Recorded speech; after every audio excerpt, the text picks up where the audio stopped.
reach the top somehow. I'll keep moving on. I won't stop now. I'll keep moving on till I reach the top somehow. I'll keep moving on. I won't stop now. I'll keep moving on till I reach the top somehow. I'll keep moving on.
Oh yes, my Straight Talk family, whenever you hear that theme song, you know it is time for me to say greetings to the entire world, because we are on the World Wide Web and we reach you and communicate with you wherever you are on this globe, as long as you are connected to the World Wide Web.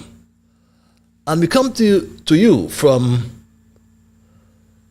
the federation of two beautiful islands and one lovely paradise. And we are therefore duty bound to say good night to St. Kitts-Nevis, because charity begins at home. So we say good night as well to the entire Caribbean region. And to my Straight Talk family in the Kittitian and Nibijan diaspora, wherever you are in the globe, I know that some of you are in Africa. There are some of you in Europe. And there are a whole lot of you all over North America. So I am at liberty to say good night. I will say good morning, and I can also and will also say good afternoon, because one of such greetings will be applicable to the region in which you now find yourselves. And for those of you who continue to share the link, I say I'm eternally grateful for that, because each time you do, you bring us first-timers. And for the first-timers, may I inform you that Straight Talk is a public service program that facilitates and promotes free expression on all issues of interest, national, international, and regional interests, be they legal, be they environmental, be they technological, social, economic, and or political issues. On Straight Talk, you do have a forum to express yourselves freely. On this program, we try to raise the level of national consciousness, I should say, in particular. Also, on regional and international consciousness, we try to raise the level of discourse by alerting all people to their rights, to their responsibilities, and certainly to their obligations. My name is Ian Patches Liburd, and I give Almighty God thanks for blessing me with yet another opportunity to join you in conversation on yet another occasion. And as your host, I always hasten to pledge to remain an untiring advocate of truthfulness, no matter what you hear them say. I'm always reminded by the words of a favorite hymn of mine, and an excerpt goes something like this: we are called to be God's prophets, speaking for the truth and for the right, standing firm for godly justice, and bringing evil things to light. So let us seek the courage needed, our high calling to fulfill, that we all may know the blessing of the doing of God's will. So my Straight Talk family, absolutely nothing is watered down on this program. We never try to make it more interesting, neither by omission nor by exaggeration. Straight Talk is not about sensationalism.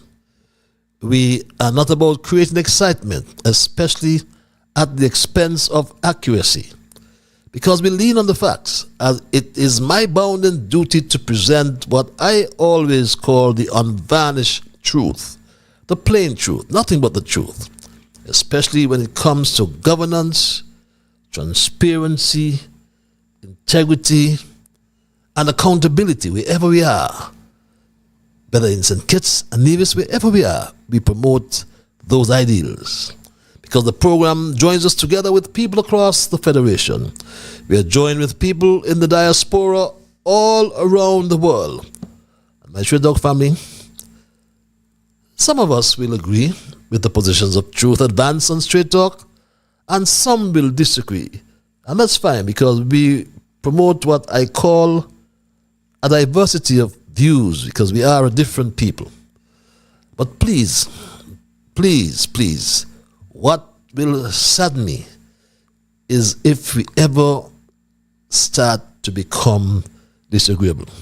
So let's thank Almighty God for helping us to understand, oh, how good and how pleasant it is for brethren to dwell together in unity.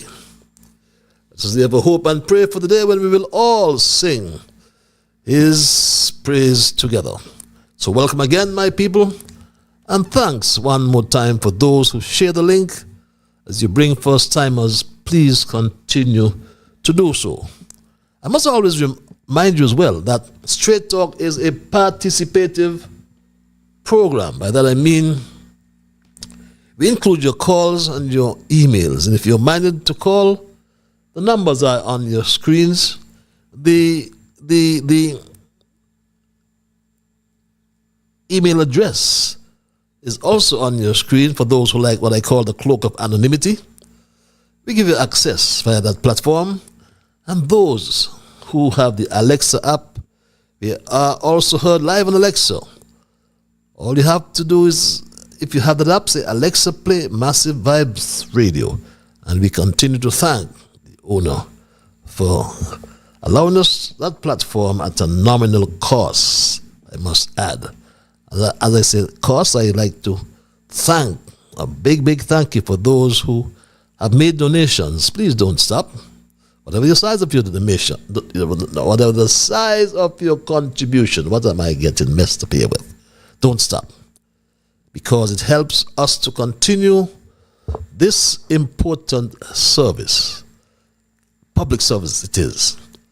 So others who wish to donate can simply scan the code on your screen to access the payment form. So thank you again. Very simple process.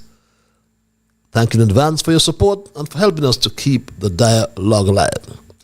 And we must say welcome to our junior brigade. I saw Soraya after a long, long time. Neymar, my grandson, a good friend, is he asleep? I wonder. Dwayne, Tristan, Shama, Kevin, Young Rue, Jamal, Manguila, Travis and Trevon, and all those who continue to meet me, all the young ones who continue to meet me and greet me. Mr. Straight Dog, some of them call me. But ask your mom. I can't call your names unless your mom or your dad gives me that authority. So unless I get the parental consent, my young ones, I'm afraid I won't be able to hail you. But you know who I mean, those who meet me. We normally have our observations in review as well. And how can I forget the special lady in St. Louis? How can I? See you soon. But our observations in review highlight the current issues. We do some reflection and we ask a few questions.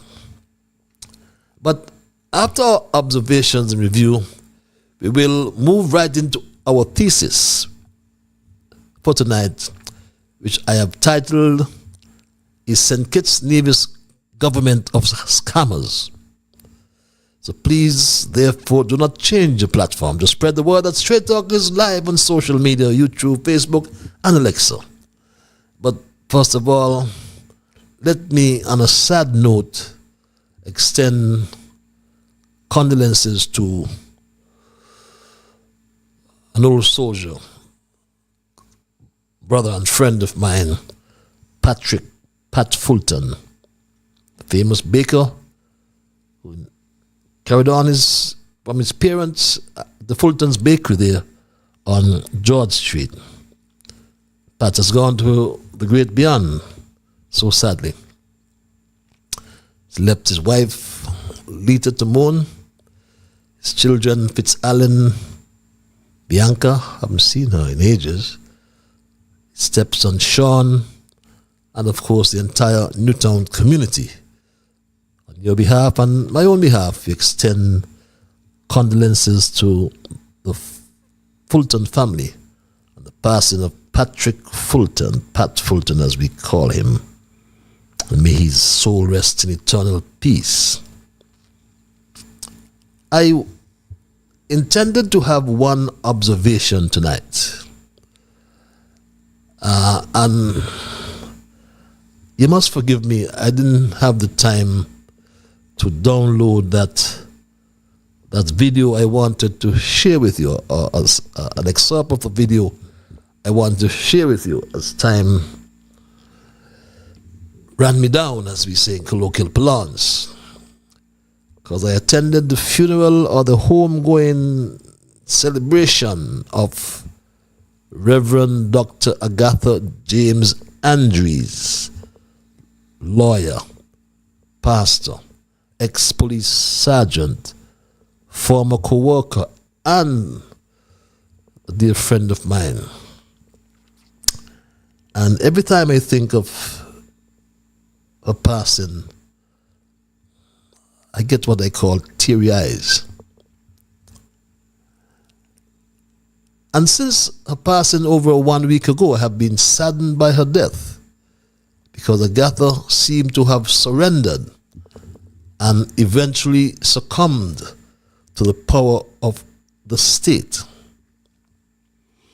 And I attended her homegoing service, and the message brought by Pastor Lincoln, I almost said Pastor Lincoln, is it Lincoln? Pastor Esdale, am I getting this right? Hazel, Pastor Hazel, Lincoln Hazel. What am I saying? My good friend and Pastor Lincoln Hazel. You know, he brought me virtually to tears. We know as big people we don't cry like that, but I sobbed for a moment at the message he brought, and I wanted to share an excerpt from it today. He asked, who killed Agatha? And many are saying, who killed Agatha? But we leave it there for tonight, as I, for some reason, did not get to download that video, excerpt from the video. And when these things happen, I always console myself by saying that's the way God planned it. So we'll leave it at that, and I'm sure in time to come, we will hear who killed Agatha. And I'll leave it there for my observations as well tonight, and move right into my thesis, which I just mentioned, is titled St. Kitts-Nevis Government of Scammers. My Straight Talk family, it is said that governments come and governments go. It is also said that some governments are good and some governments are bad. And right now in St. Kitts and Nevis, truth be told, we are living under a bad government, and one that many believe is a government of scammers. And let me hasten to clarify, however, that Straight Talk has found it necessary to use this descriptive caption, I call it, to highlight the presence of widespread fraud and corruption within the government structure here in St. Kitts and Nevis. Labeling a government as a government of scammers, I will also add, is a very serious accusation that requires clear definitions and careful consideration. And while such a term is not used in formal political science or international law, it is a colloquial reference to the Terence Michael July administration, because it has been proven that this government engages in widespread corruption. This government defrauds its own citizens and uses the machinery of the state to enrich elites unlawfully. Think of Buddy Darby and Christophe Harbour. This government manipulates democratic institutions and systematically lies to its people. You remember I told you on our last program that we have a government or ministers that they're like modern day go-bells. For Dr. Drew, a lie, if told once, remains a lie. But he repeats it 1,000 times in anticipation that it will become the truth. And that's the only way we can surmise that. Imagine very early, or as a matter of fact, I should say, as soon as Prime Minister Drew assumed his current job, he established a project management unit in the Prime Minister's office, and he appointed a young Alice lady as his project manager. It wasn't too long thereafter, in late August 2022, the Prime Minister's office rolled out the $4 or $6 million Robert Llewellyn Bradshaw Museum project, my Street Dog family. We must remember that. Very early in August, just after he assumed office of the Prime Minister. That was the billboard. Appointed a contractor, appointed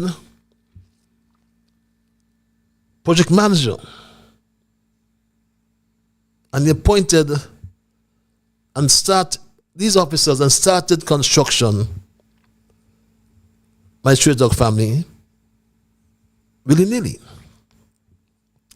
And this was followed by another $6 million water tank project. And it is important that we remind you of these things. But now, 3 years later, the Prime Minister, Dr. Drew, has not accounted for the water tank project. Neither has he accounted for the $6 million R.L. Bradshaw Museum project.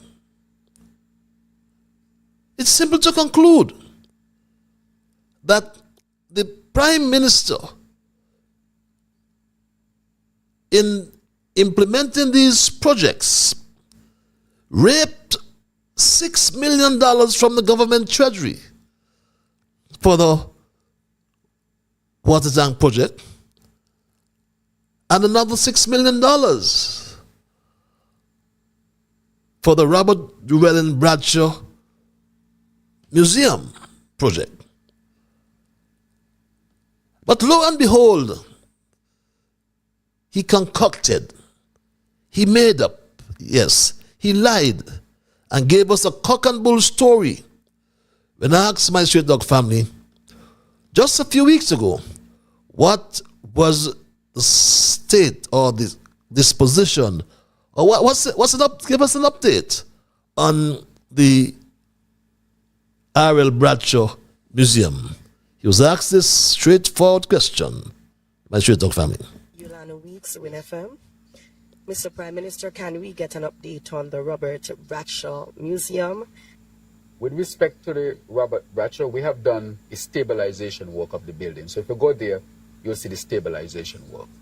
There was a pause in the whole process because we are doing the procurement and so forth for it. But we already done a lot of the planning and so forth. So that will go forward. We will have a Robert L. Bradshaw Museum in Bass. And we ask when? And we also ask, so does Terence Michael July spend $6 million of our money, the people's money, just to stabilize the building? That's the question Terence Michael Drew must now answer. Interestingly, for the last Prime Minister's round table, the journalist or reporter, Miss Weeks, was replaced by the family of Attorney General Garth Lucifer Wilkin, who once served as chairman of the board of directors. Yes, Garth Lucifer Wilkin served as chairman of the board of directors of Win FM for many years, up until he became Attorney General. The family replacement is not known to be a reporter or a journalist for Win FM. But obviously, Ms. Weeks came too close to expose the criminality going on in the Prime Minister's office. Yes, that's what it is, criminality. As none of the projects cited above were tendered, my Street Dog family. Not one of them were tendered as required by the Procurement and Administration Act. And the Procurement and Administration Act, it is clear, my Street Dog family. It is pellucid, as we say. There's methods of procurement. And it states very clearly how one procures services and or works. It is very clear and on your monitors there, my straight dog family. A procurement shall, it says, be made by one of the following methods: tender, which shall be done by either competitive sealed bids or by competitive sealed proposals. And it goes on, my straight dog family. And the act is very clear. The act tells you even how one should actually issue notices of solicitation.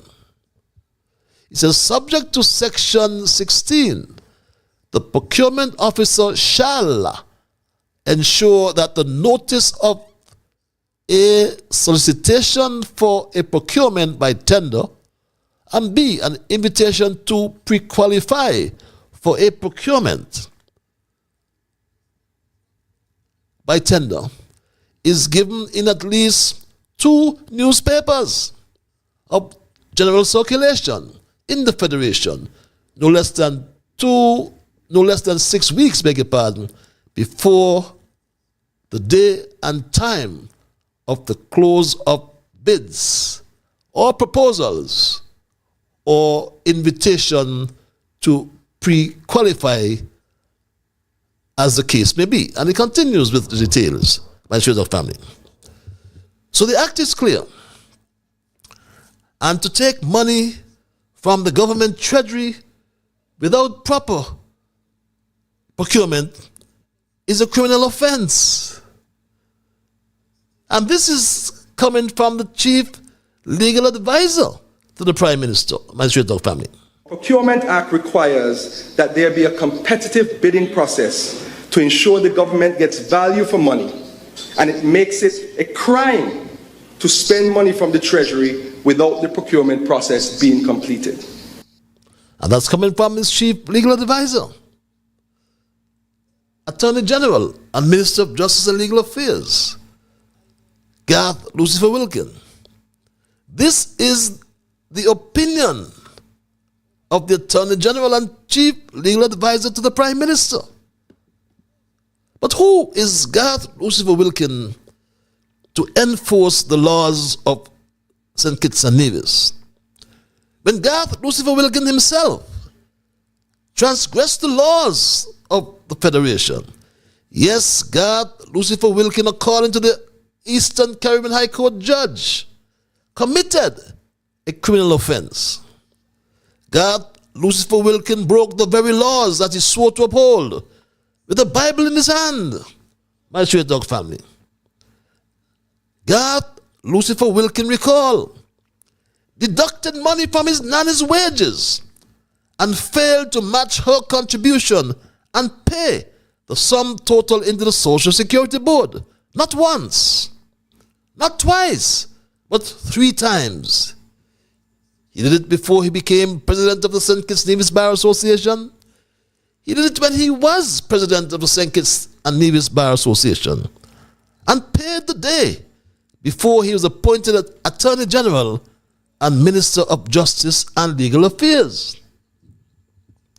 And worst of all, Garth Lucifer Wilkin did it even after he was appointed as Attorney General and Minister of Justice and Legal Affairs. And we must remind all of us that it is a criminal what he did according to the law, my straight dog family. Maybe Mr. Wilkins should be disclosing what's happened. Maybe Mr. Wilkins should disclose that he had failed to pay Social Security benefits for 15 months on one occasion, on another occasion for 5 months, and another one for about three or 4 months. And all of that is contrary to the law. And it is not a simple matter of just saying, oh, you just pay the fines. Because what you expose yourself to there is criminal action. And isn't this something that should be told to everybody? That if you do not pay your Social Security benefits, you are liable to be prosecuted. You hold yourself up for that possibility. But my straight dog family, why should we be surprised then that Mark Brantley and the NIA committed the same crime but to no avail, without any consequence whatsoever? And why should we be surprised that Buddy Darby and Christophe Harbour committed the same crime without any consequence, while other employers in St. Kitts-Nevis went to jail? Why? And that is a fair question, don't you think? It's a fair question that I hear you ask. And the answer is simple. Terence Michael July told us that he is not mad with Buddy Darby, who did the very same things as Garth Lucifer Wilkin and Mark Brantley and the NIA. The very same things. Committed the same crimes, my straight dog family. And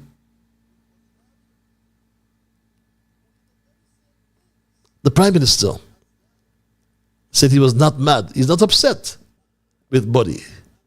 Here's what he said, my straight dog family. And I will never be upset with Darby. If you're a businessman and you could get a good deal, take it. This, of course, was skewing towards Darby, and I'm not upset with Darby. Because he's a businessman. Business people would always discuss stuff in their best interest. Oh my. It was in his best interest not to pay. Not to pay Social Security and to negotiate things to his benefits. Drew said he's not mad with Buddy Darby because he's a businessman and he paid $4 million to the Social Security from the money collected from the sale of the marina, my straight dog family. The sale has facilitated the payment of easy $4.5 million to Social Security Board. $4.4 million, he said, to the Social Security Board, my straight dog family. But it's Garth Lucifer Wilkin, it's Mark Brantley and the NIA. So how dare you touch Buddy Darby and Christophe Harbour when they all knock glass with him, as we say colloquially, in colloquial parlance, in colloquial language. But the chair of the Social Security Board, Janet Harris, and her deputy Curtis Wimpy Martin ran to the court to try to jail this political opponent, my straight dog family. And they published their judgment. They published their judgment, my straight dog family. Why couldn't they do that for Garth Lucifer Wilkin, Mark Brantley, and Buddy Darby, my straight dog family? That's why I say, I'll continue to say, my straight dog family, that fraud and corruption are rampant under this Jew regime, that it has forced me to conclude that we are ruled by a St. Kitts-Nevis government of scammers. Recall, Garth Lucifer Wilkin referred to the prison project as a scam. A big scam, he called it, my straight dog family. See his message that turned up as evidence in the court. Well, what will Garth Lucifer Wilkin call the housing project and the $20 million missing from the project? A big scam? Well, when will Garth Lucifer Wilkin provide the country with an update according to the slow student Jeffrey Hanley. Remember he said this, my Straight Talk family. Directly to the question that was asked, as you know, as a country, we engage the East Coast Housing Development in assisting us in delivering some homes. Unfortunately, the 600 homes that we were anticipating, with all of the challenges that we might have been experiencing, not us so much as a government, but the investor, that has caused some delays. These matters are being worked on, and what I said to the Federation is that based on the contractual arrangement that we would have signed, the AG office, of course, is working on ensuring that the government's interest, which it is protected. But because of the delay, we have not lost any money as a government. They've lost $27 million, my Straight Talk family. And that statement was in March the 6th. March gone, April come. April gone, May come. June come and will soon be gone. June soon gone. But what will we call that housing project? A big scam? Or what will we call the airport expansion project? A bigger scam, no doubt. As we were fed with 3 or 4 different positions when the question was asked. Marshall told the country one thing. Remember, Marshall said this, my Straight Talk family. But we are working on improving our airport facilities. The Airport Expansion Committee is at work. We are on our way in terms of design and concept as well. And once that is finalized, you would hear more about construction. But we are in, and of course, design and all those things take some time. Takes time, she says. But Terrence Michael Drew told us something else, my Straight Talk family. Terrence Michael Drew said this, my Straight Talk family. Mr. Prime Minister, Yes. Sean Dixon, St. Kitts-Nevis Observer. The Caribbean Infrastructure Development Corporation is advertising as the approved public benefactor of the St. Kitts Airport Expansion Project. However, no official communication has been made to the public about this partnership. Could you clarify the nature of the relationship with the government and CIDC, and the total cost of the airport expansion, the value or percentage of shares offered under the CBI program, and how this arrangement differs from the prison project that you previously opposed? Now, with respect to CIDC, CIDC has what you call just the planning stage of the airport. I think they got a very limited number of shares to the plan and the structuring of the airport. In the airport is about 60-something shares. 60-something at this stage. 60-something. Just for the feasibility study and stuff. Nothing to do with the construction of the airport itself. My Straight Talk family, 60-something shares. Imagine that.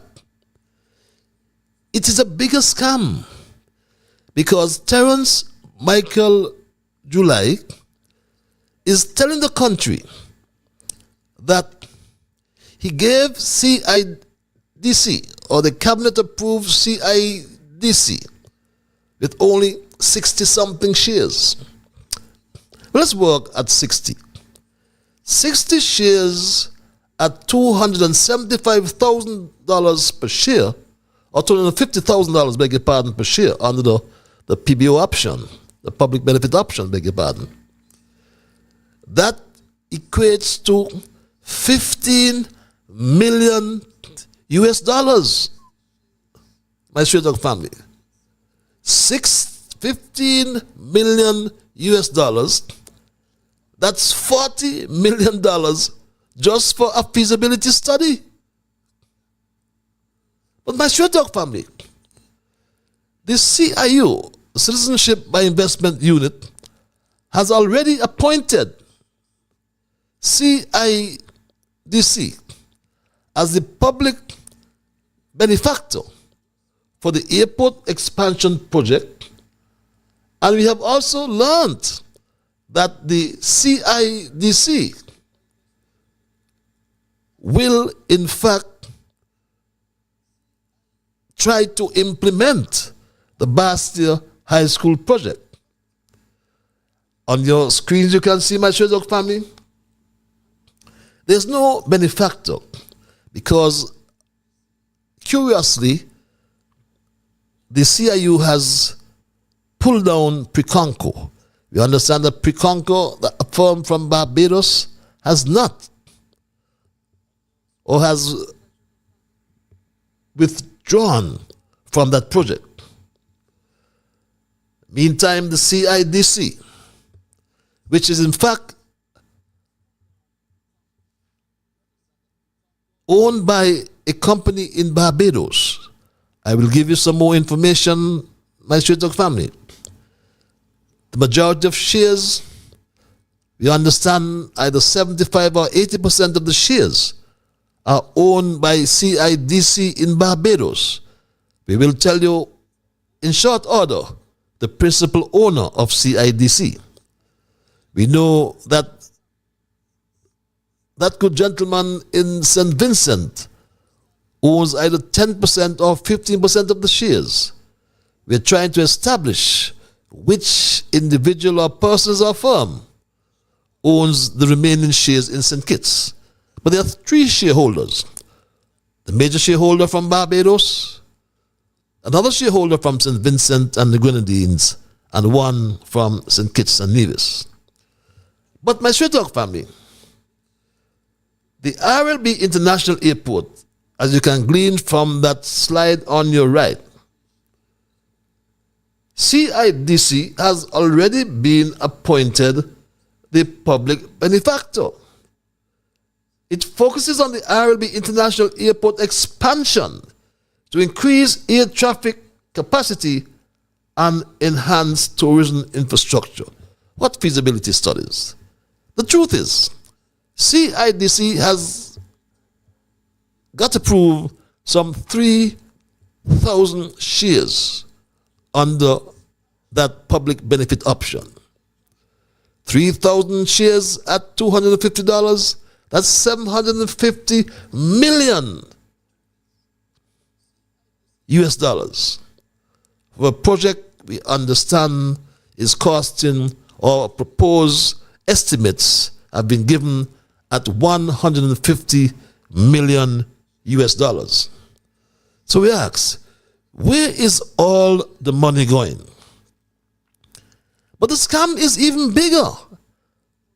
Because in fact, as I said, 3,000 shares has been approved for CIDC under the public benefit option.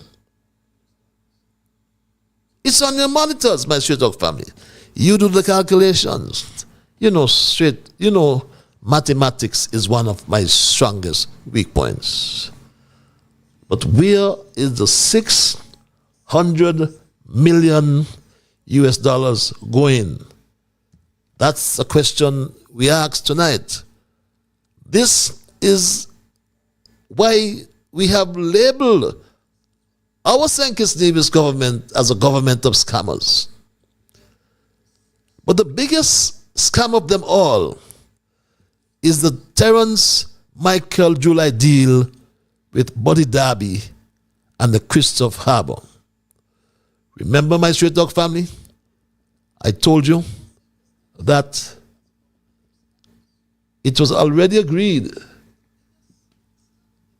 in the Timothy Harris-led administration that Buddy Darby and Christophe Harbour will surrender 400 acres of land in the Turtle Beach area. And guess what? Dr. Joe came in and he stopped the deal and he boasted about it. The records show that the Harris-led administration began secretly negotiating an outrageous deal with Derby in 2017. Outrageous. Nobody knows about this deal. This deal was done in the dark. So how can you come on the radio and just lie to the people and not tell the people you were seeking for? They had the deal secured, basically. It is just that I stopped the deal. It was a bad deal, a horrible deal that was throwing St. Kitts-Nevis and the SIDF under the bus. Remember, around 2012, 2013, the government of the SIDF invested in Christophe Harbour of 17 million. That was a big talk for the 2015 election, that we gave money to Christophe Harbour. It was not a loan. It was an investment in Christophe Harbour, which gave the SIDF 30% ownership of Christophe Harbour. You know what we referred to him, and many referred to him, my straight dog family, as the muttering idiot. Because we saw the loan agreement, and we also saw the letter penned by Timothy Harris, which spoke to the 400 acres of land. We also saw the email response from Buddy Darby. But my straight talk family, it is frightening.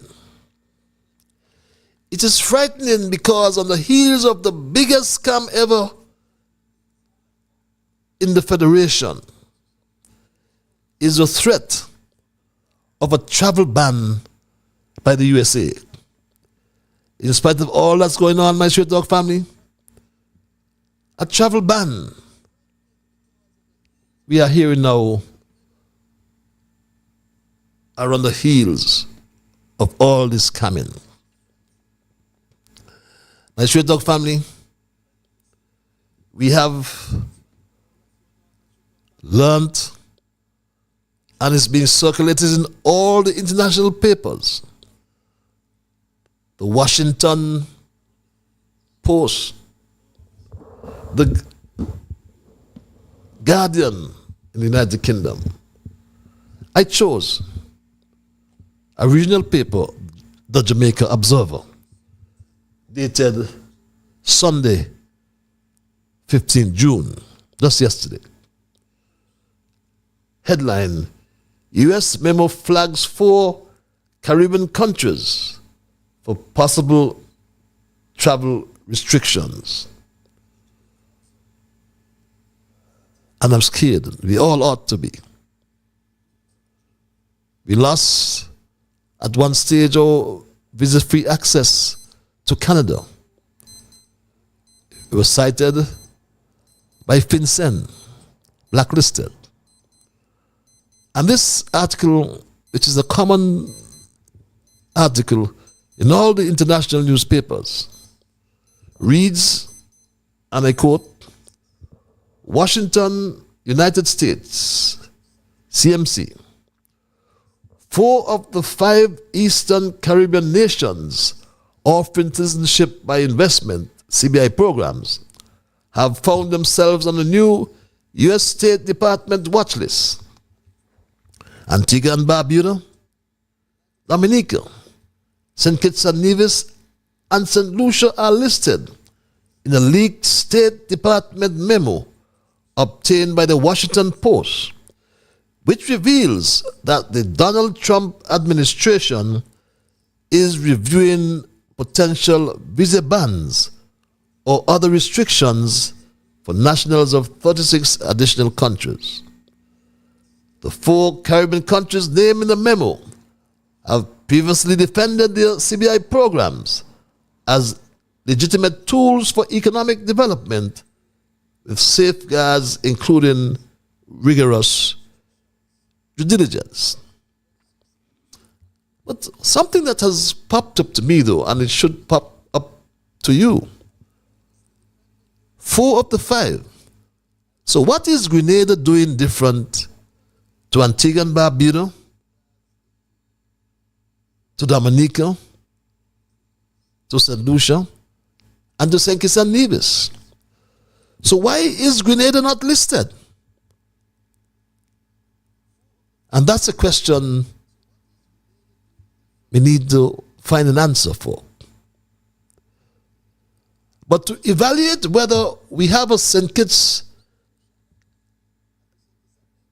government of scammers is not difficult, my straight dog family. It is not hard to establish whether the Terence Michael Jew-led Labour administration is behaving fraudulently. Just look for the evidence of election manipulation or public resource theft. Investigative journalism and a whistleblower complaint filed by Philippe Martinez, my straight dog family, with the Department of Justice and FinCEN. We must be reminded of that as well, my straight dog family. That my American lawyers in Washington have filed a 32-page document, which is a whistleblower complaint at the U.S. Department of Justice and at FinCEN, which is the financial crime network in the United States. And therefore, there are things that I can say and things that I cannot say. But my straight dog family, we are asking the simple question. Did this whistleblower complaint that was filed with the Department of Justice and FinCEN, did it lead to the international news about sanctions and a pending USA watch list, according to an apparent leaked memorandum from the U.S. State Department about possible travel restrictions on CBI countries, including St. Kitts-Nevis and excluding Grenada? I just posted this, my straight dog family. But tonight, like most nights, I have not come to cast blame, but to cast light. And as a nation, we need to pray that this does not happen to us, else we will be further devastated. I've come to cast light on truths too long hidden, on wrongs too long ignored, and on a future too long delayed.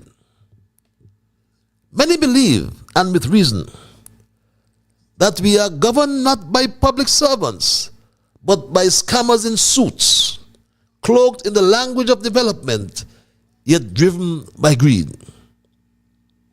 Examine the CBI, a mechanism once filled with promise, now clouded by fraud and misuse. This program was meant to attract foreign direct investment, not to enrich a few at the expense of our nation's reputation.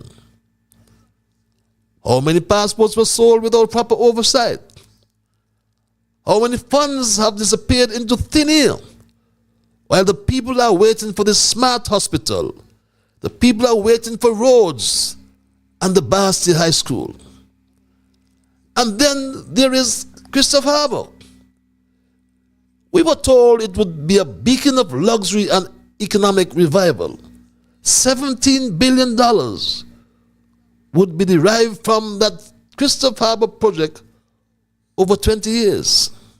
Instead, after nearly 2 decades, it has become a monument to broken promises. But the Derby failed to repay Christophe Harbour loans. No serious infrastructure materialized. No golf course, no hotels. And what did the government do? Terence July forgave the debt. Not just quietly, but disgracefully. Millions lost with no accountability. And who paid the price? You did. I did. We all did, my Straight Talk family. The scandal deepened when we examined the agreement by the Team Unity government to accept 400 acres of land to settle the SIDF, land that ought to be put into the possession of the people. Another 432 acres the bank tried to possess for the US $25 million owed to the bank. But when the Terence Michael July government came to power, the deal was stopped. He boasted about that. He stopped the deal. And to this day, no clarity, no transparency, and no justice has prevailed. How long must we wait for the truth? This is not just poor governance. This is betrayal. My fellow citizens, democracy is not simply a vote every 5 years. It is a living contract built on trust, protected by transparency, and defended by accountability. And when leaders fail us, we must not fall silent. We must rise. So where do we go from here? We need to establish a commission of truth and transparency, an independent body free from political influence. It must be formed to audit the citizenship by investment program, the Christophe Harbour deal, and all associated land transactions. Let the chips fall where they may. We cannot move forward with rotten wood at our foundation. We must restore the rule of law in land use and investment. Public land is not for political barter. I repeat that public land is not for political barter. It belongs to the people. Future investment deals must be transparent, accountable, and enforceable, with clear penalties for non-compliance. My Straight Talk family, we must empower the people through civic education and engagement. Let us teach our children and remind ourselves that democracy is not passive, it is active. It requires our voice, our vigilance, and our vote.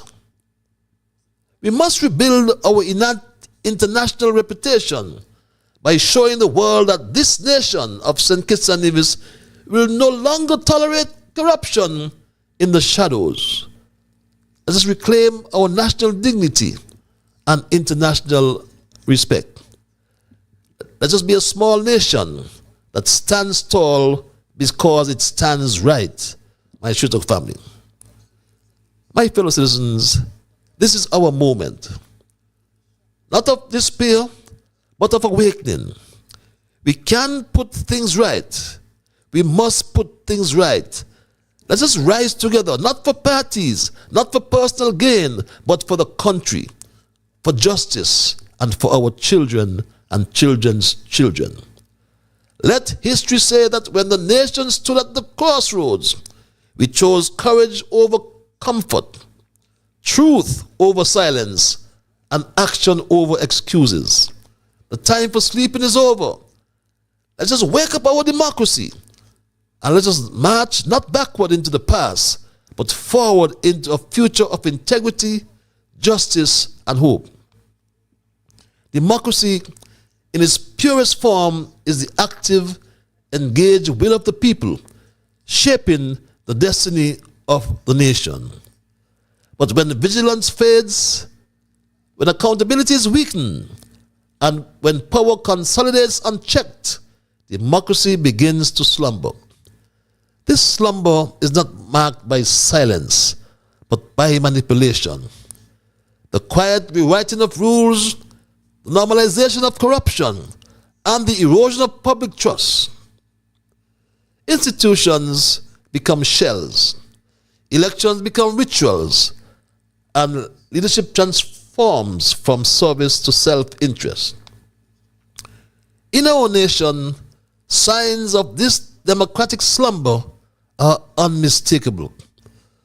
Fraudulent misuse of national programs, like the Citizenship Investment Scheme, undermines public integrity.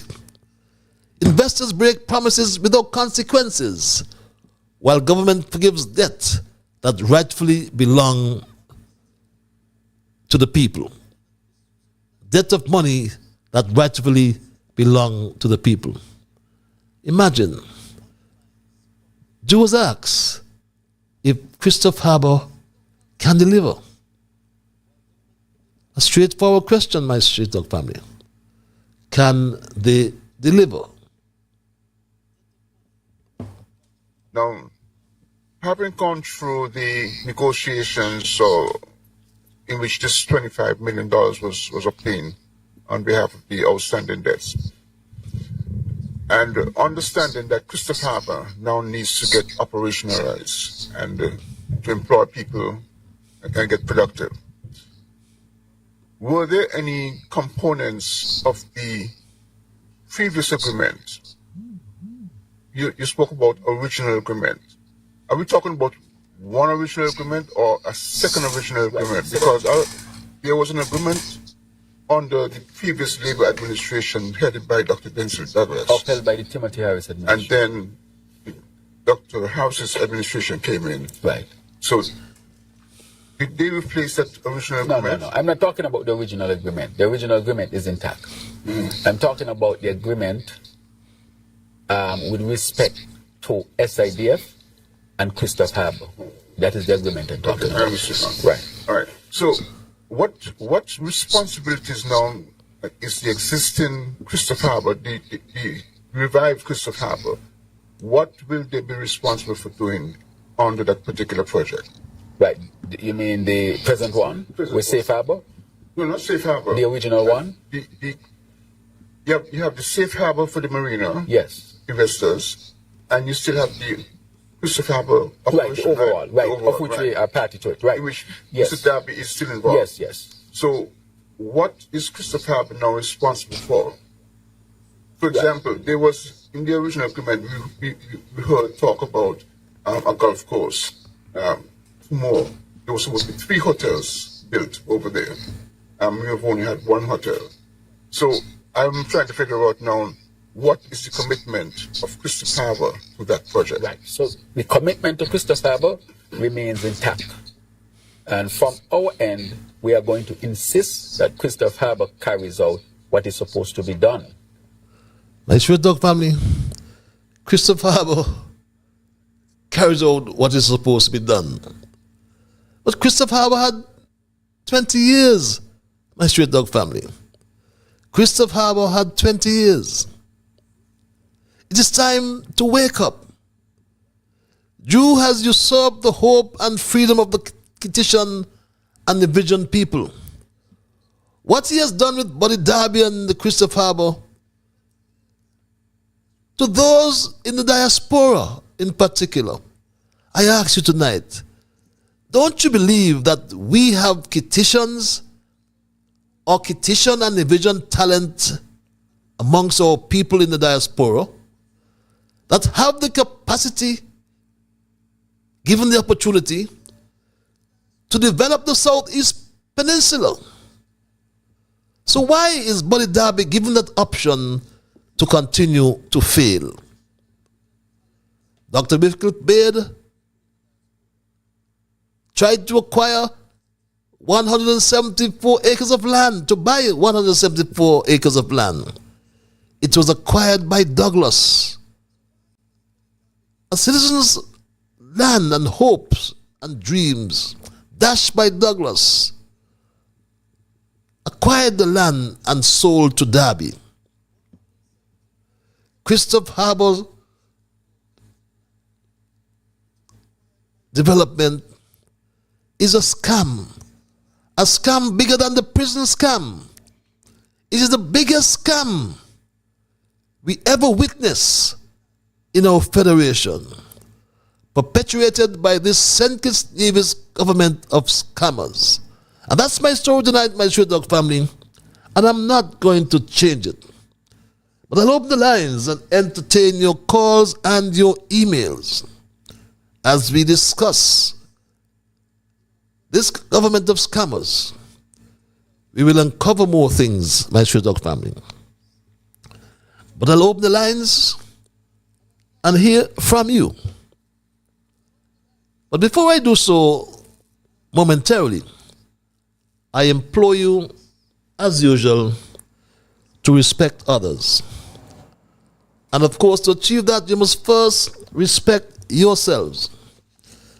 Let us try to be fair to all concerned, and let us try to build goodwill and better friendships.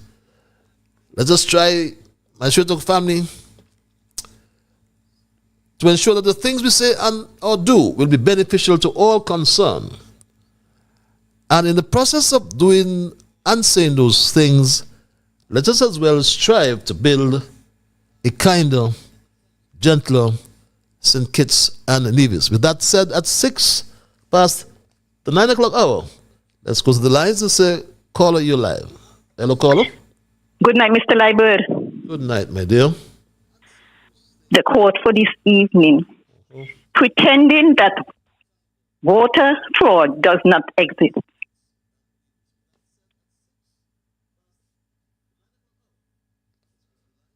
Fraud does not exist. Put the integrity of our voting process at risk. Put the integrity of our voters. Put the integrity of our voting process at risk. Of our voting process at risk. Okay, I repeat, pretending that voter fraud does not exist.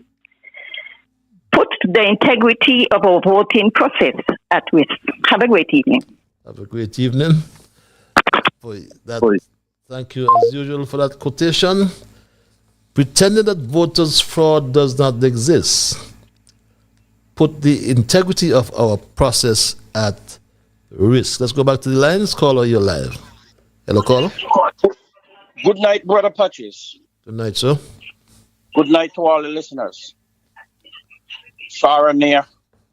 And I am going to emphasize that the ears in the Federation of St. Kitts, please open. My name is Winston. Welcome. And I'm pleased to stand before you. As you have heard, Mr. Liburd has made the argument. And I will reaffirm what I stated the last time.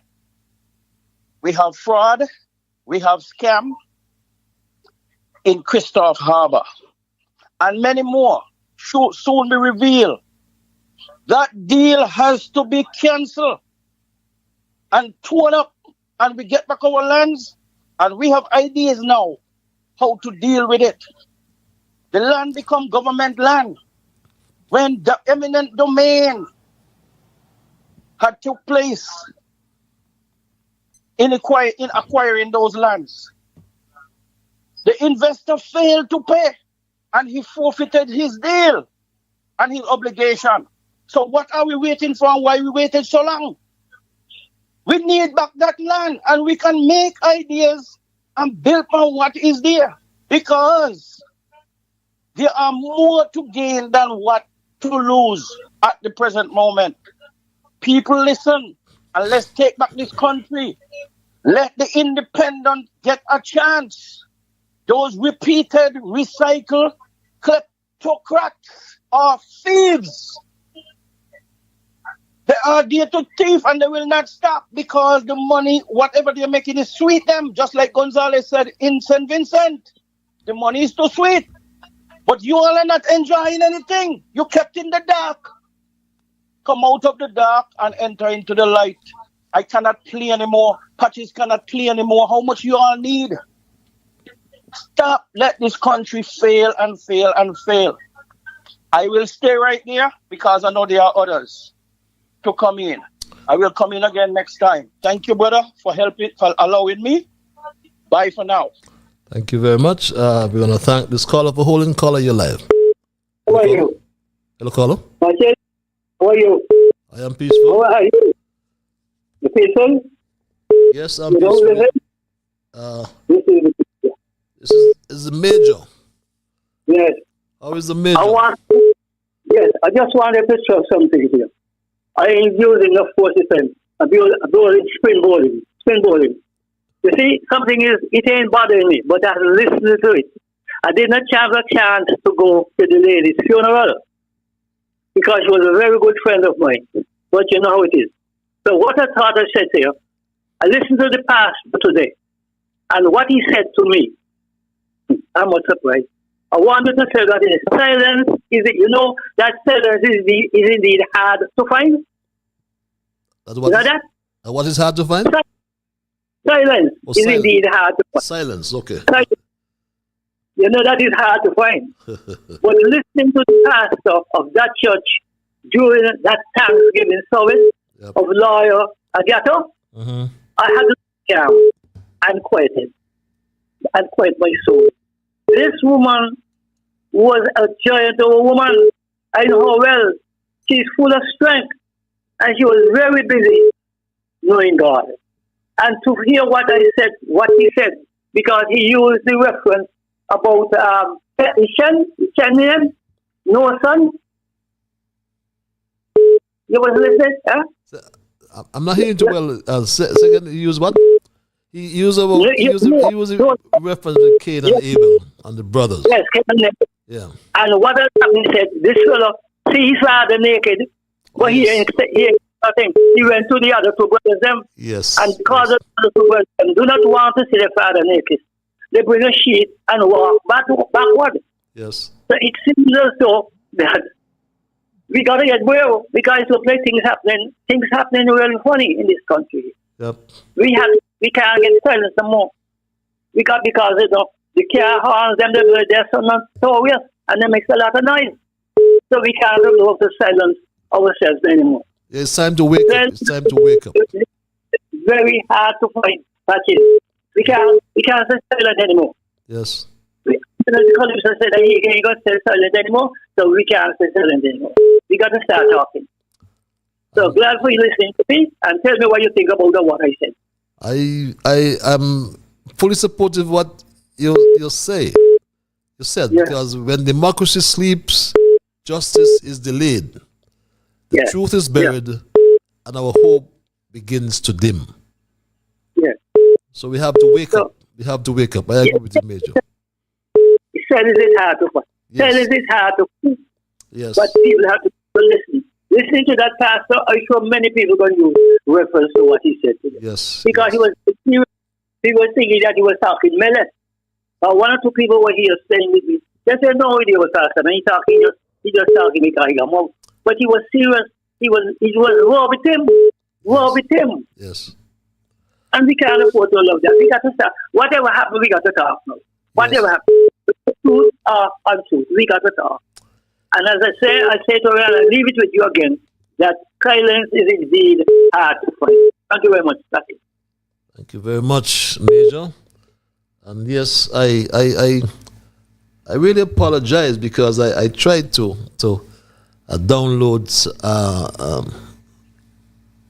video excerpt from that sermon of Pastor Hazel, and time ran me out, but it really brought tears to my eyes, I can tell you, And the question he asks, and we're going to ask that question for a long time, who killed?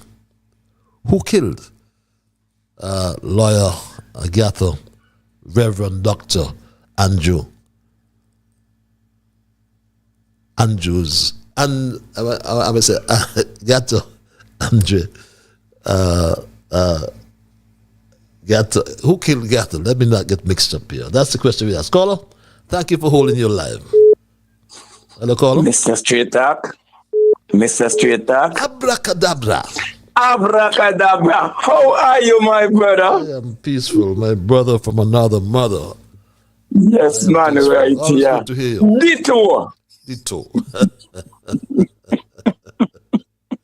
Mr. Straight Talk, how are you? I am peaceful. Understand? I am peaceful. Yes, peaceful. You have to be peaceful. You have to be peaceful. I didn't.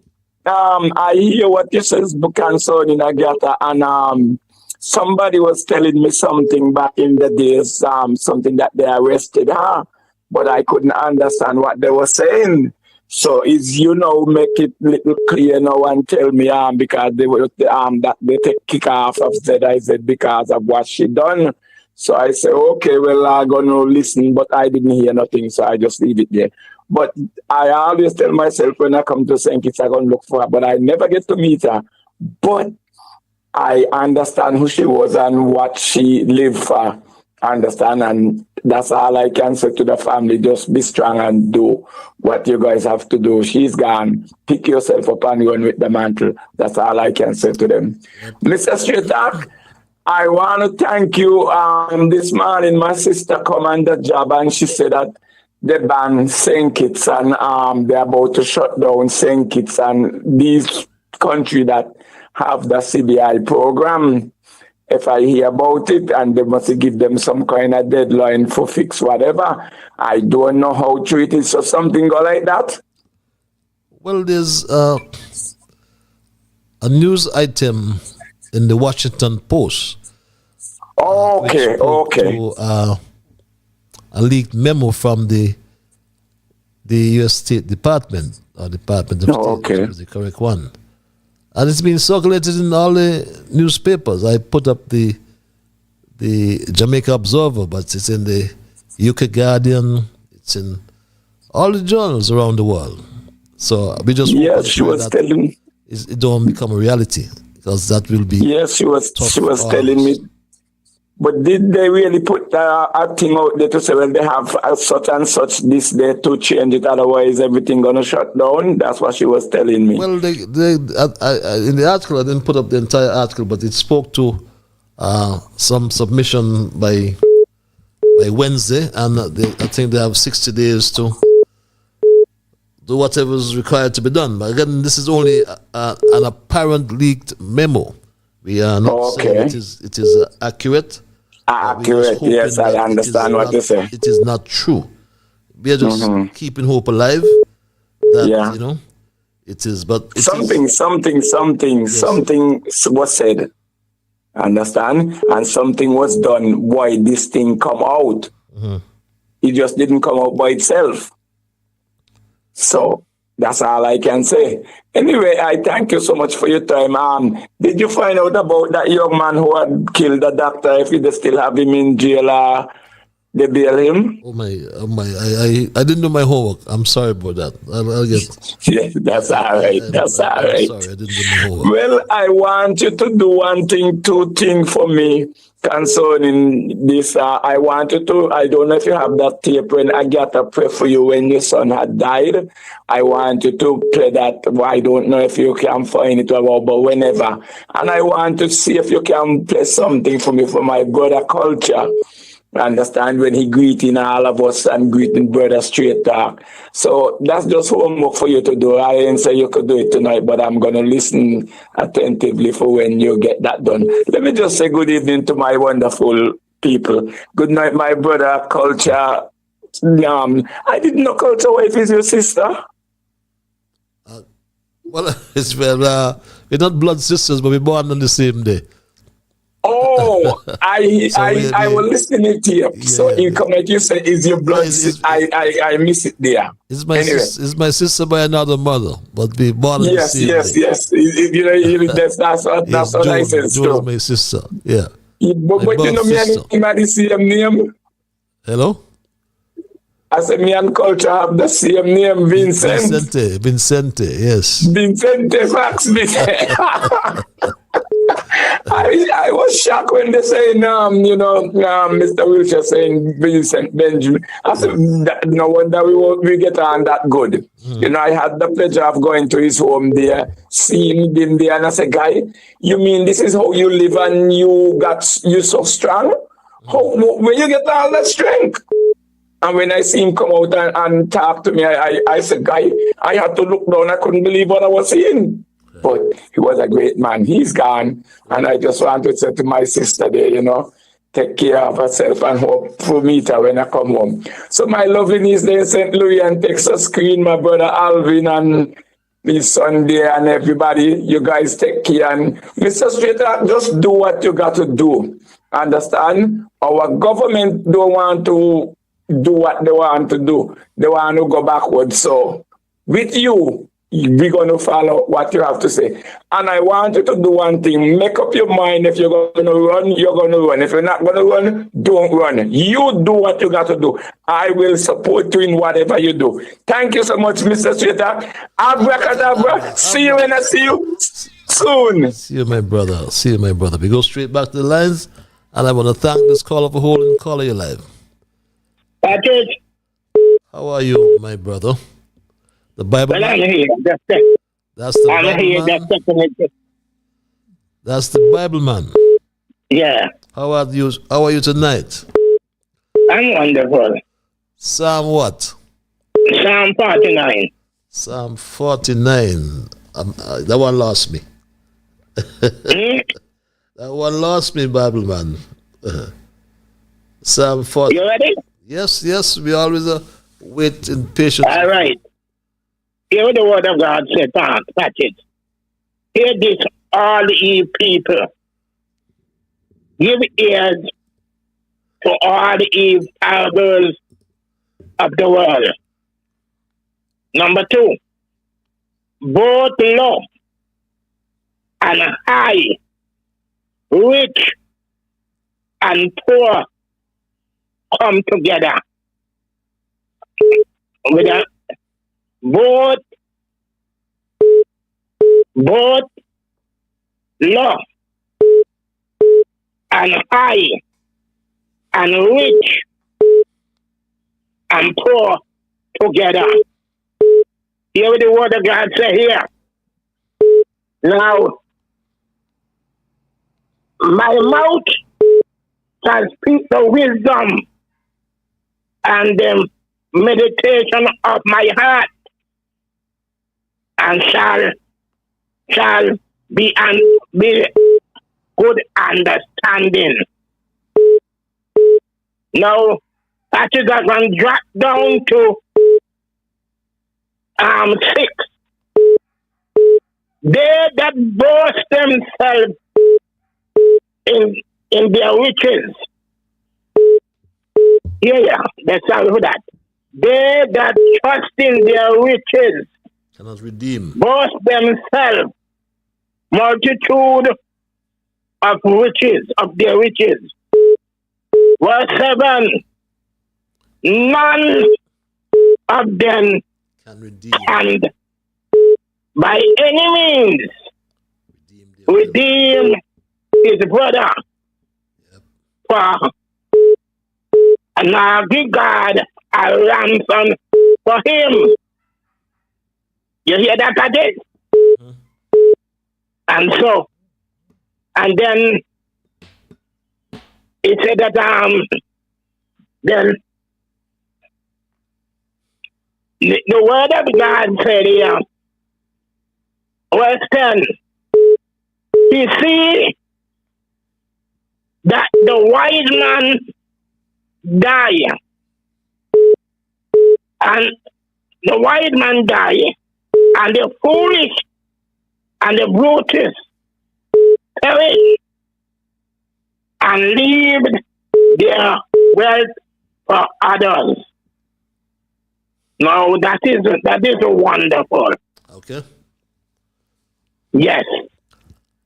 And then he said, God shall redeem.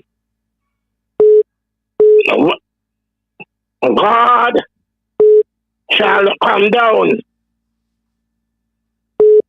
You hear what he said there? Okay, Bible man. Okay. Thank you very much. God shall redeem. Last 15. God shall redeem his soul from the power of the grave. Okay. For he shall receive it unto me. That is what the word of God says. Thank you very much. So when a man dies, last thing I tell you, I will receive right now away. When a man dies, his soul will go back to the Lord. If not saved, in the day of judgment day, you have to get an account to it in. Okay. So that is it. Thank you very The much. yes. Thank you very much, Bible man, for your spiritual intervention as usual. And you may have just joined me. Tonight we are discussing the St. Kitts-Nevis, the government of scammers. And we, in fact, referred to the Christophe Harbour deal as one of the biggest scams ever in St. Kitts and Nevis. But we also asked a very important question, because Terence Michael Drew has usurped the hope and freedom of the Kittitian and the Vision people, I submit.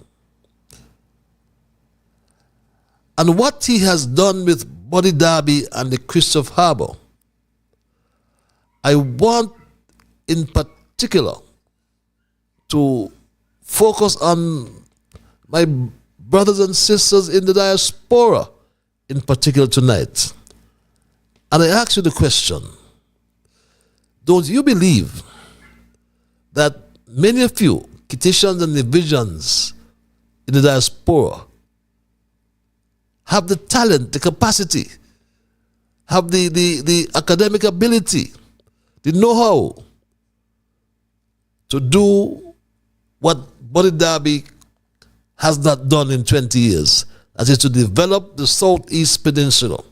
Why can't, instead of bringing you down on a flight every 5 years and spending millions of dollars, why can't they bring you down now, invest or give you the access to the monies, and with your talent, your engineering talent, your those who are the economists, all the different areas, and let the local man and those who are here as well come together as an alliance, and we as a people develop the Southeast Peninsula. What do you think, my Straight Dog family? Caller, I want to thank you for holding your live. Hello, yes, good night, Patrick.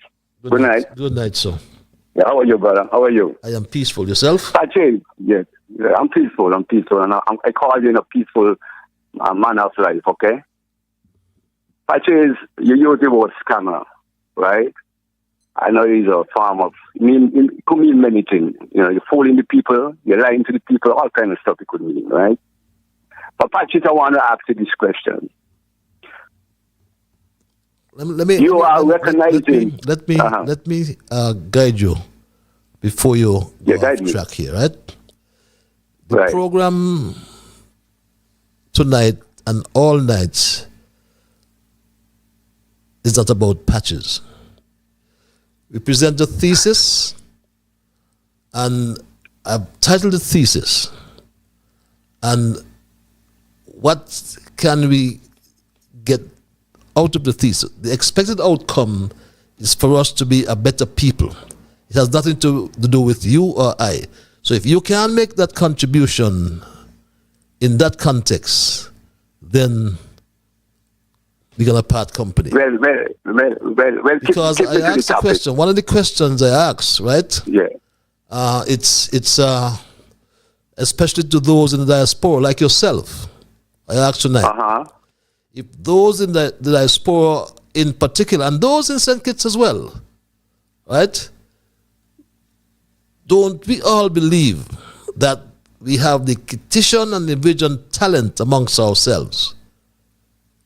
And bring home all those from the diaspora who are professors in universities, who are engineers with some of the top companies, right? And give them access to the finance that you gave to Buddy Darby. And our own people can develop the Southeast Peninsula. Make your contribution on that and forget about patches. It's not about me. Okay. It's not about patches. It's about. So if you can't make the contribution, you can. Well, that it's about is your my conversation. view. You Okay. You submit your view. My view is my view. I'm entitled to my view, and you are entitled to yours. Okay? All right, Patrice. So Patrice, can you make a contribution in that context? Let me make my contribution. And please, and don't come each time to waste time, because you upset people, but you're not going to upset me. I'm at peace with my God, I'm at peace with myself, and I'll be at peace with you and the world. So don't try to go there, right? Just make your points. Go ahead. You almost use all your time. I'll give you 15 seconds. Go ahead. Yeah, because you're gainsaying me, Patrice. You're talking, you're scolding me. Make your point. Make your point. Make your point. But don't. It's not so about patches. Can you shut up and let me make my point? I call you. Can you shut up? You get it out the order now. Right? No, I'm like it because you're just talking me. Make your point for the last time. Don't school me. I'm not trying. Don't. Make your point. Make your point for the last time, my brother. We don't. If you come in, as I said to you, when we start to argue, I'm going to apply the Mark Twain theory. Okay, good. Go ahead, sir. Okay, I'm agree with you that people in the diaspora and people here can help develop that project, can help do some contribution to that, all that land over there and whatever. But it's not that prudent at this moment. It's not positive at this moment. So we have to deal with what we have. What we have in front of us, in your times, when your government was in power, all that could have been active, all that could have been part of the reality that you're talking about. Okay? But it was not reality in your government. So now you're pushing the reality now, and the Labour government. Yes, it is good that they can give people chances to do such a work. Okay, I got your point. You say it's good, so I'll take another caller. Caller, you're live. Hello, caller, you're live. Good evening, Mr. Liburd. How are you? I am peaceful. Yourself? This is Kalikwan. Last week Thursday, you bring a report to me, right? About Kalikwan, about the police, while I think Kitts-Nevis police was saying the pickup of the police never had nothing to do with Kalikwan death. But all those that they're sending in those wrong reports, all those wrong reports is lie, pure lie going on the jail. Pure lie, Mr. Liburd. Let the so-called commissioner ask Officer Jefford that Thursday night that takes place with my brother's son. Let him ask that officer who the young man phone he take away and slap up the young man and tell him shut up him up. But you see, Mr. Liburd, God do not sleep and we don't wear pajama. When the commissioner do this kind of thing and agree with those officers, when he agree with them, what goes around does come back round. And what you saw is what you're going to reap. If you eat and reap on your children, your family, do what is right, create conscience, let the conscience be your guide. After that, my brother ain't get no justice yet.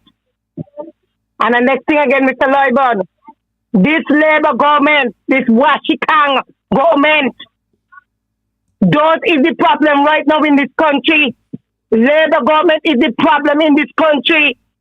They ain't doing nothing for nobody. They're going inside here to see for themselves and for the family and the friend. They ain't studying nobody. They said this month is the last for the job. Well, if this month is the last, the baby gonna cook because who want for them and who don't want to them? When the time comes for election, they're gonna get the backside out of India because they ain't doing nothing for nobody.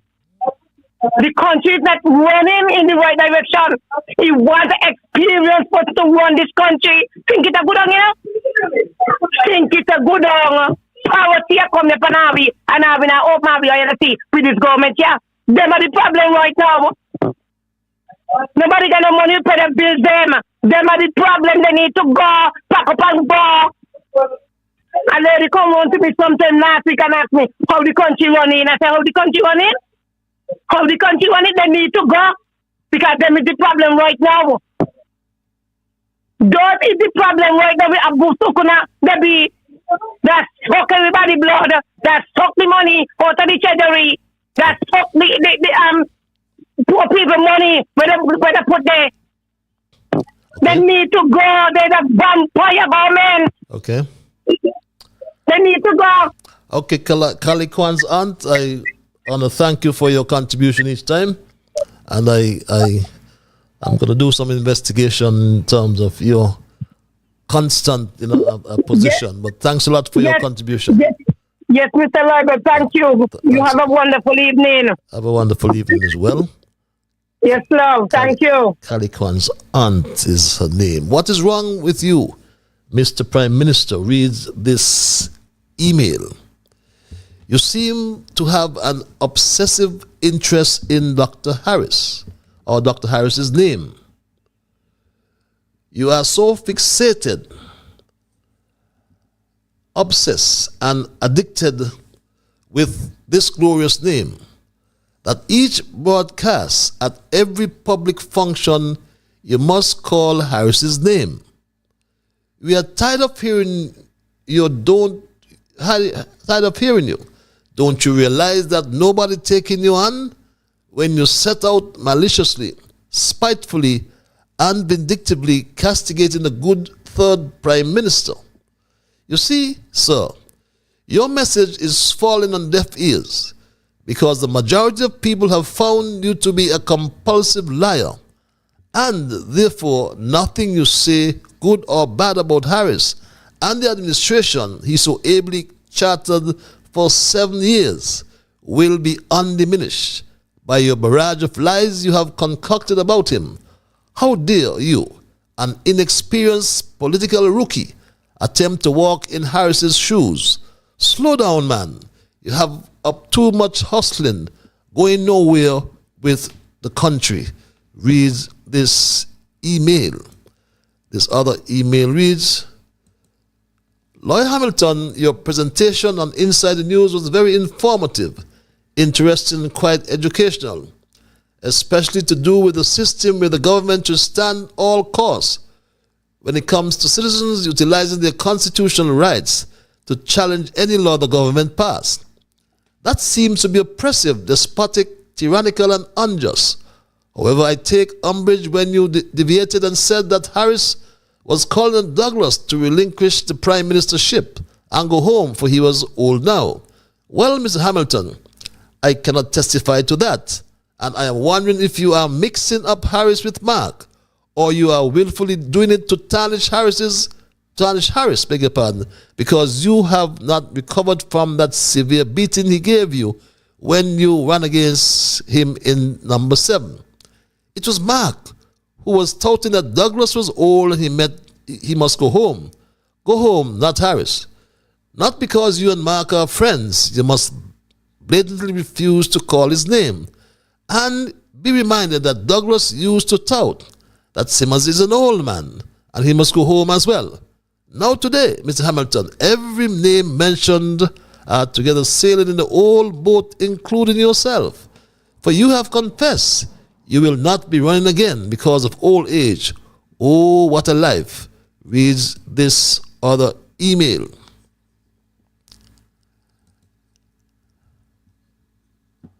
This other email reads, a pleasant good evening to you, Patches. I once had a special breed of dog that every litter of pups she birthed, that dog always eats all the pups. I was left confused as to what I should do until my mother, who was a die-hard Labour supporter, sarcastically told me that my dog is just like her Labour Party because it always eats its own.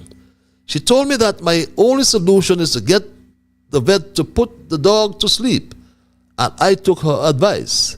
Today I attended Agatha's funeral, and the sermon by Pastor Hazel was similar to a magnitude 8 earthquake. He listed the liturgy of injustice, the very Labour Party that Agatha fought for during her entire adult life, suffocated her until she was dead. Labour arrested Agatha. They humiliated her. They laughed and mocked her declining ill health, but they were not done yet. Just like George Floyd, Agatha told Labour that she was too sick to breathe. Lawyer Chesley Hamilton and the judge begged this Labour government to free Agatha because she was sick, but Labour refused to listen. But instead, Labour pressed harder until Agatha was dead. My sympathy goes out to the entire family of Agatha, and I beg the voters of this country to follow the advice of my mother and come next election to put this wicked Labour Party to sleep before you come their next victim. Thank you, Patches. Read this email.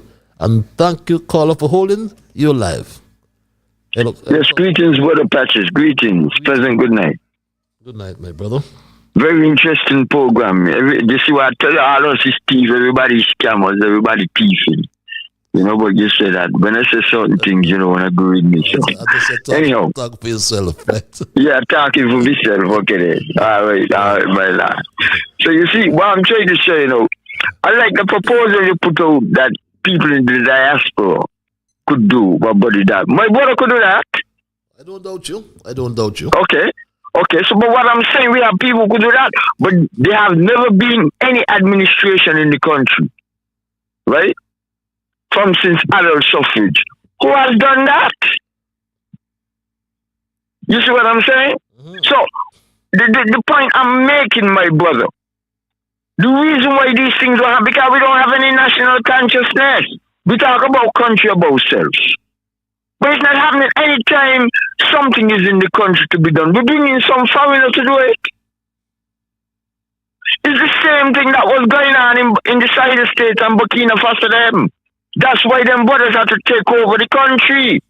Because France was exploiting their gold. Imagine France is the world's have the fourth largest gold reserve in the world. And France ain't got a gold mine. It's the same thing happening everywhere we are. These people explain, now look what happened up in the Middle East now with Israel and Iran. You see? Now things don't get worse again. Things don't get worse because if Iran blocked the Strait of Hormuz, how the oil going to get to the West? You see what I'm saying? We have to focus on who our enemy is. We're focusing on ourselves as the enemy. Like I said, we have to repent for our sins because we have done wrong to each other.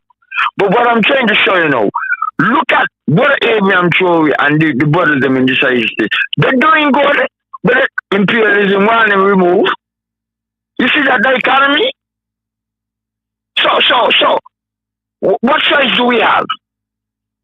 People scared because they want to put sanctions on the visa for us. We have to let them people go and chart their own course.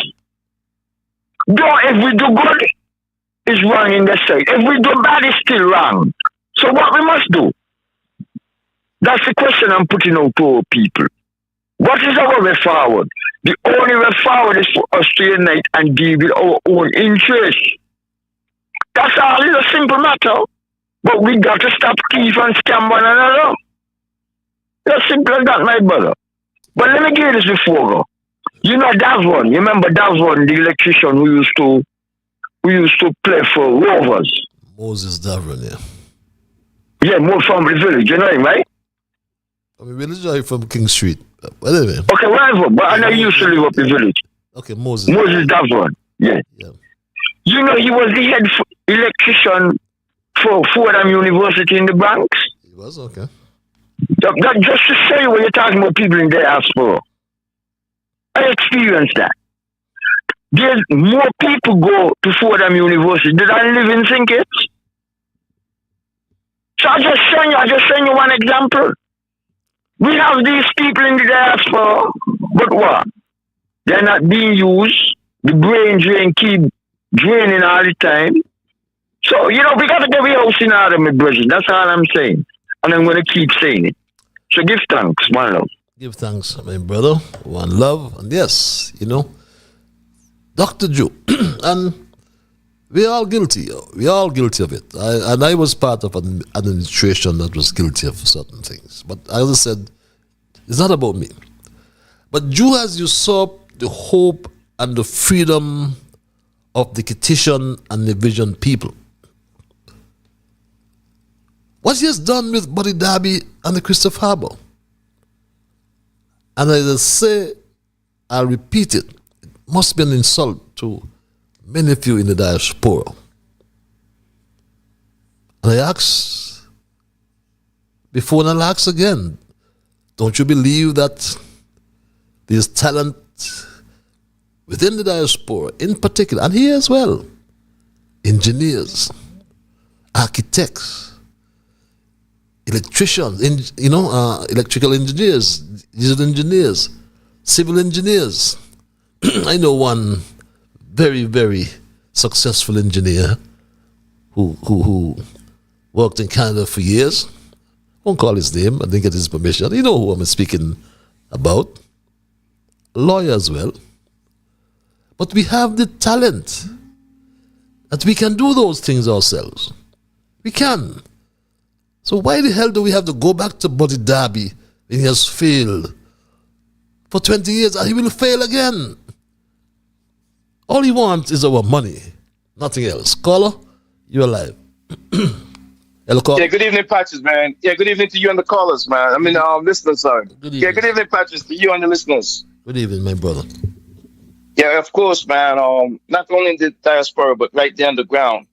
Exactly. We should have, Yes. brilliant minds that can take control of our own projects.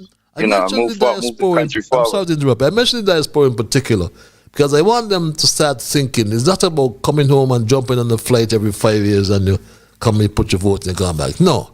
It's much more than I agree. Contribute. I agree with that. Yes. I agree with that 100%. Yes. We haven't even been hearing much persons calling in from the diaspora. They listen. We're not. Yeah, I know they're listening, but we need to get their ideas and their opinions as well. True. But definitely, man, we have the Prime Minister, talking about that Aspire program, right? And we're looking at the children. And then, in my opinion, that marina at Christophe Harbour was probably the first big project or opportunity that we could have had our own children invested in. I mean, if I'm wrong, please somebody correct me tonight, man. Just as you're asking about the mines in the diaspora, yeah, they got mines underground too. But if we so well want our kids to invest, then there's a big opportunity that came about. Why couldn't the government, maintain that 30% of the marina? Because obviously now that marina is gone. Now the attention goes back to the overall Christophe Harbour, the rest of it. We can't reference the marina anymore. We could kiss that. We already kissed that goodbye.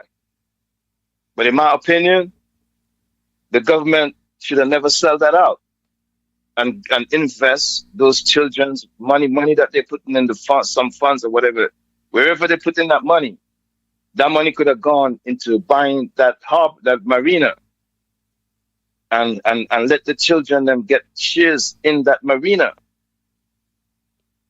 But you got a great proposal, and I'm following. I want to align myself with Kalantri tonight, man. I want to align myself with him tonight. And soon, and very soon, if we continue like how we're going right now in St. Kitts-Nevis, we won't be able to access our lands, especially the beach fronts. And I'll just leave it there for now. But one more point, Patches. I'm going to spare off the topic for a minute. 5 seconds. I just want to say a congratulations to myself and all of the citizens in the United States who over the weekend went out and exercised their fundamental rights to assembly and protest. And that's what I want to see happening in the Federation instead of so much complaints. Thanks a lot, man. You guys have a good night. Thanks a lot as well for your contribution. And let's be clear, though, about this 30%. Don't be fooled about Drew and it's 30%. We invested $300 to buy shares in the KHT. And I put on your screens last week, I think it was, and I put it up now. And what I call it is the Body Derby Tangled Web. These are his companies. So don't be fooled about his 30% shares in Christophe Harbour. I have 30% of what? Christophe Harbour has nothing. Yes, there's some land. But the idea of buying into Christophe, or being invited to buy into Christophe Harbour by Body Derby, was to deal with the shortfall.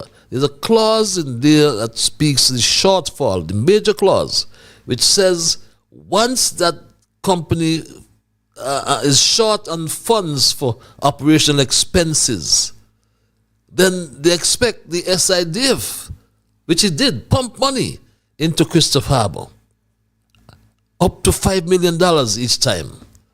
And as I said to you before, the Christophe Harbour deal is one of the biggest scams ever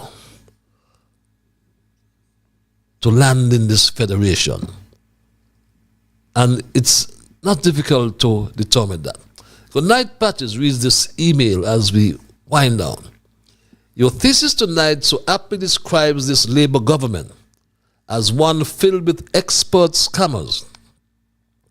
How else can one describe this when 2 Saturdays ago, Jeffrey Hanley was going throughout his constituency, giving thanks for his serving 5 years as a non-performing parliamentarian. But what shocked me most is his big announcement that the Prime Minister's Wife Joy project will very shortly donate a very big and expensive donation to the Newtown playing field and stadium. Patches, why are our citizens playing mute and blind to these expert scammers operating in plain sight? Reads this email. This other email reads, Patches, twice per week you come here educating us about the scammers and liars we have in government. I want to thank you for the great work you are doing and encourage you to continue. The valuable information we get from you is more than all the opposition parties put together give us. The opposition parties seem to be sleeping and only awaken every few months and talk about something, then go back to sleep. I wish I could have appointed you as leader of the opposition, for you are doing a marvelous job of keeping this worthless vagabond government's feet to the fire. Once again, I must thank you, my brother, and may God continue to bless you. Thank you as well. I'm humbled by your commendation. Good night, Patches. That man from the USVI, he's a pain in my head. Reads this email. I'm sorry for the workers at Park Hyatt is the caption of this email. Good night, Mr. Liburd. I know there's a lot going on in St. Kitts-Nevis, but let's not forget about the Park Hyatt workers. It has been over 3 months that these people playing with the servers' monies, and up to now the Minister of Labour is not doing anything but just giving the staffs empty promises. Most of these workers are single parents who have to pay their rents, pay bills and buy food for their children without anyone to help them, while chefs, stewards, supervisors, food runners and hostesses getting their monies, and these servers not getting to make 40 a week is very hard for them, knowing it's coming to slow season. Now the talk of the town is that Park Hyatt will be closing in August and open back in October, and some staff not sure if they will be returning because they will lay off some of them. The July government need to step in and do something for the workers, especially the ones of the front line who go above and beyond to make a wonderful experience to the guests when they come to our shows. Reads this email. Very interesting information. You'll have to try and confirm that. Good night, Patches. On my way out of town, I passed by Mr. Bradshaw's home at Fortlands. The land is overgrown. You can't even open the front gate. After spending so much money, nothing to show. Dr. Joe, what is happening at the site? Reads this other email. This final email for the night. Good night, Mr. Ambassador. Upon Dr. Joe returned to the Federation from that long flight from Nigeria, he was asleep. And when they woke him, all he could say was, Harris again. Reads this email.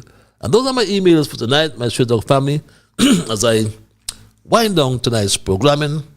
For those who may have joined me belatedly, I looked at the thesis tonight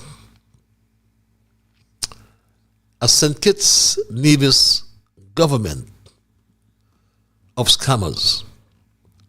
And I made the point earlier, and I'll repeat it before I wind down, that it's a very serious statement that I have made. And I didn't just take it lightly in the process. Because my Straight Dog family, as I said earlier, and it bears repeating, that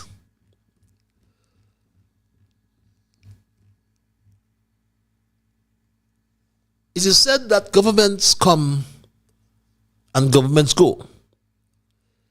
It is also said that some are good and some are bad. And right now, in St. Kitts and Nevis, we are living under a bad government, one that many believe is a government of scammers. And I clarified that Straight Talk has found it necessary to use this descriptive caption, I call it, to highlight the presence of widespread fraud and corruption within the government structure here in St. Kitts and Nevis. Because labeling the government as a government of scammers is a serious accusation. And that requires clear definitions and careful consideration. And while such a term is not in formal political science or international law, it is a colloquial, a local reference to the Terence Michael July administration, because it has been proven that this government engages in widespread corruption, defrauds the citizens, uses the machinery of the state to enrich elites unlawfully. Think of Buddy Darby and Christophe Harbour. Manipulates democratic institutions and systematically lies to its people. We spoke about the water tank project. We spoke about the Robert Llewellyn Bradshaw Museum. And we spoke about the housing project. The AG has not come back. The lack of procurement in all these projects. The Procurement and Administration Act is just ignored. It doesn't exist under this Labour government. We heard about the airport, the start of the Barnsley High School. We haven't touched that. That's for another program. Have they tendered? Or we hear it's starting? Or it has already started? That's what we heard, my Straight Talk family. Is it true or false? But we will, my Straight Talk family, we will, I promise you, that we will go into details with this particular project, the Barnsley High School project, which all of a sudden we heard this announcement that the Barnsley High School project has started. What do you know? But we will discuss that, as I said, at length on perhaps our next program, because that needs a lot of discussion. As when Terence Michael July and the slow student can get upon their high horse and advertise this, my straight dog family, we have to be wary. We have to be cautious of what's going on in this country. But my straight dog family, we must, as we wind down tonight's programming, we must, in closing, first of all, remind you of our quotation tonight. Pretending that voters' fraud doesn't exist put the integrity of our process at risk. But I not only highlighted the fact that we have a St. Kitts-Nevis government of scammers, I put forward some recommendations that I will leave with you. Because tonight, like all nights, I never come to cast blame, but to cast light. To cast light on truths too long hidden, on wrongs too long ignored, and on a future too long delayed. Many believe, and with reason, that we are governed not by public servants, but by scammers in suits, cloaked in the language of development, yet they are driven by greed. We spoke of the CBI, a mechanism once filled with promise, now clouded by fraud and misuse. My Street Dog family, the scandal deepened when we examined the agreement with the team unity government to accept 400 acres of land to settle the SIDF debt. Land that ought to be put into the possession of the people. Another 400 acres and more that the National Bank tried to repossess, or to possess rather, in lieu of the US $25 million debt it was owed. But Terence Michael Duke came and he stopped the deal. And to this day, no clarity, no transparency, and no justice has prevailed. But how long must we wait for the truth? Is a question I ask. This is not just poor governance. This is betrayal. My fellow citizens, democracy is not simply a vote for every 5 years. It is a living contract built on trust, protected by transparency, and defended by accountability. And when leaders fail us, we must not fall silent. We must rise. And where should we go from here? One, I suggested we establish a commission of truth and transparency. Let the chips fall where they may. Let's restore the rule of law in land use and investment. Empower the people through civic education and engagement. Let us teach our children and remind ourselves that democracy is not passive. It is active. It requires our voice, our vigilance, and our vote. Let us reclaim national dignity and international respect. You hear what's happening, or what's possibly can happen? Let us be a small nation that stands tall because we stand right. My fellow citizens, this is our moment, not of despair, but of awakening. We can't put things right. We must put things right. Let us rise together, not for parties, not for personal gain, but for the country, for justice, and for our children. Let history say that when the nation stood at the crossroads, We chose courage over comfort. We chose truth over silence and action over excuses. I spoke to the slumber of democracy. And democracy in its purest form is the active, engaged will of the people, shaping the destiny of the nation. But when vigilance fades, when accountability is weakened, and when power consolidates unchecked, democracy begins to slumber. My Straight Talk family, in our nation, our federation, signs of this democratic slumber are unmistakable. The fraudulent misuse of national programs like the CBI undermines public integrity. Investors break promises without consequences, while the government forgive debts that do not rightfully belong. Forgive debts and our money, I should say. The money rightfully belongs to the people.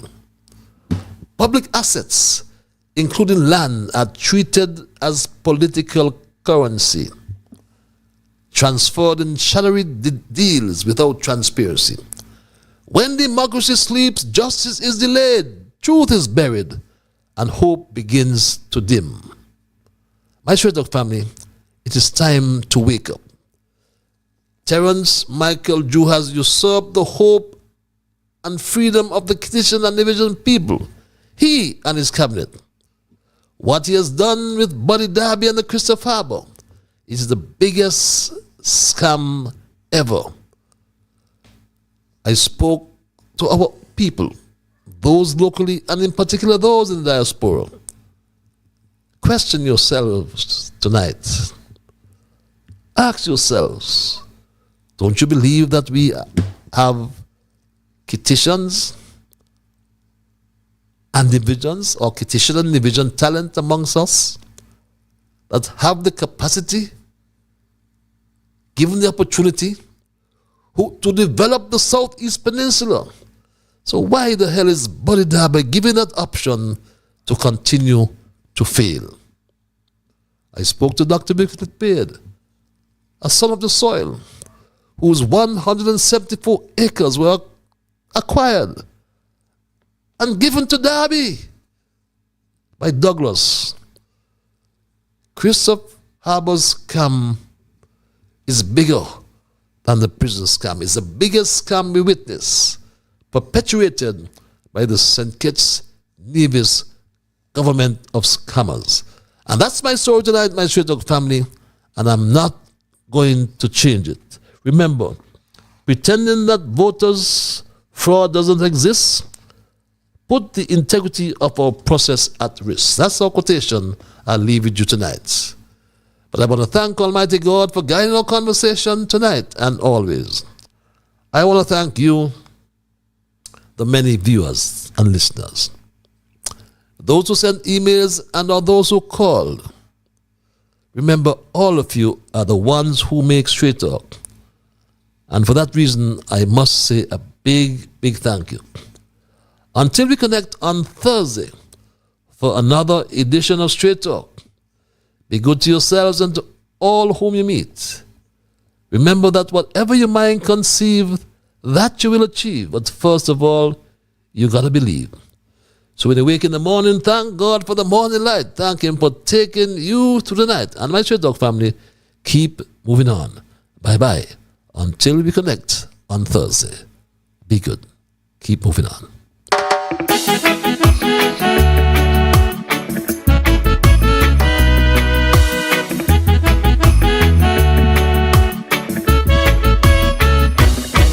In the morning, I thank God for the morning light.